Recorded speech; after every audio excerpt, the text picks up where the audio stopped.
트럼프, 일 총리의 뭘 할지 아는 자라고 이야기를 했다라는 이야기로 오늘 뉴스의 라이브 문을 열겠습니다. 두 분과 함께하겠습니다. 구자홍 동아일보 신동아팀 부장, 김열수 한국군사문제연구원 안보전략실장과 함께하겠습니다. 어서 오세요. 네, 안녕하세요. 도널드 트럼프 미국 대통령이 이시바 시게루 일본 총리와 첫 정상회담을 가졌습니다. 트럼프 대통령이 직접 백악관 현관까지 나가서 이시바 총리를 맞이했다고 하는데요. 그 모습 준비했습니다. President, what's your message to Japan? We're going to get rid of the trade. We have a trade deficit with Japan of over $100 billion, but we're going to work that out.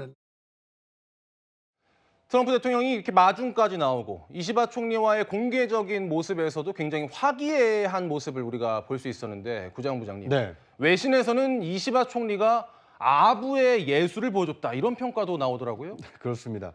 저는 트럼프 대통령도 미국 국익을 극대화하기 위해서 백악관 집무실이 아닌 백악관 현관까지 나가서 이시바 총리를 환대를 했고 반대로 이시바 총리의 경우에도 일본의 국익을 지켜내기 위해서 트럼프 대통령의 이 기분을 좋게 하기 위해서 이 최고의 극찬을 했다.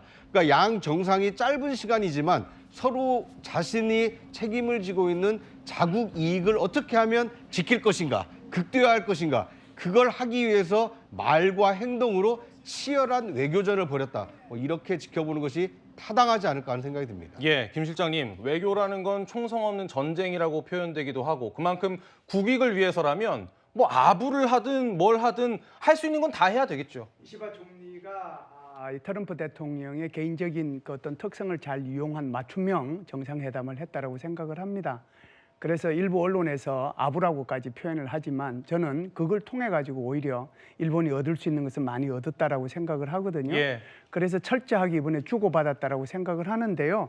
경제적으로 보면 1조 달러 이제 투자하겠다라고 이시바 총리가 얘기를 했고 LNG도 미국 거 수입하겠다라고 얘기를 하면서 방위비는 2027년까지 2% 올리고 US 스틸은 지금까지는 인수한다고 그랬는데 오히려 거기다 투자하겠다라고 얘기를 했단 말이죠.